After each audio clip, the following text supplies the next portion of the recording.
Vous avez un nouveau message envoyé du passé.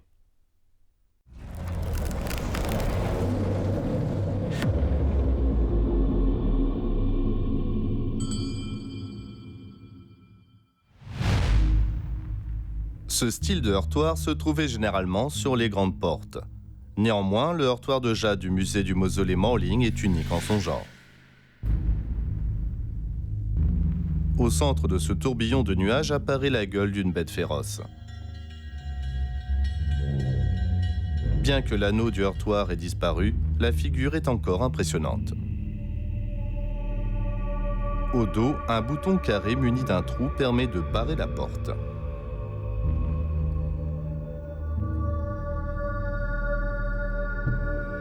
Si l'on se penche de plus près sur le recto de la pièce, on remarque l'expressivité du regard, puis, dans les volutes nuageuses qui l'entourent, des formes animales qui s'y dissimulent. Un dragon, un tigre, un oiseau, et enfin une tortue accompagnée du serpent. En Chine, on les appelle les 4 esprits protecteurs.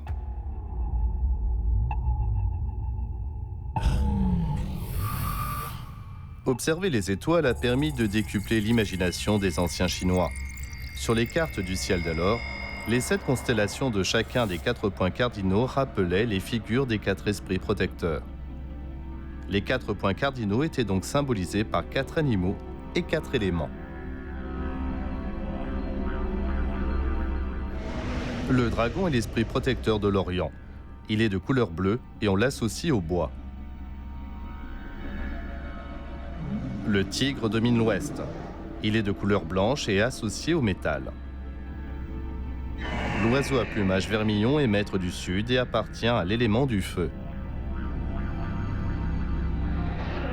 La tortue accompagnée du serpent règne sur le nord et son élément est l'eau. Le noir de sa couleur contient des reflets rouges.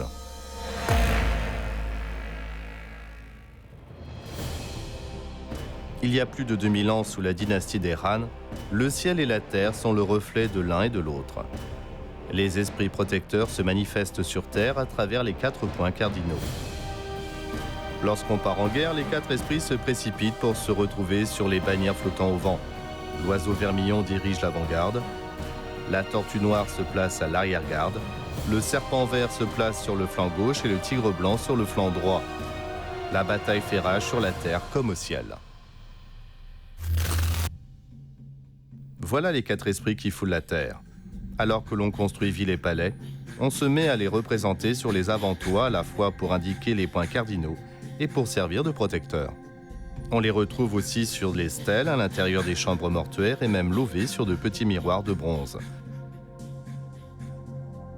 Dès que l'on parle de direction, ils sont présents. Ce sont les esprits les plus proches de tout un chacun. Où que l'on aille, ils nous protègent.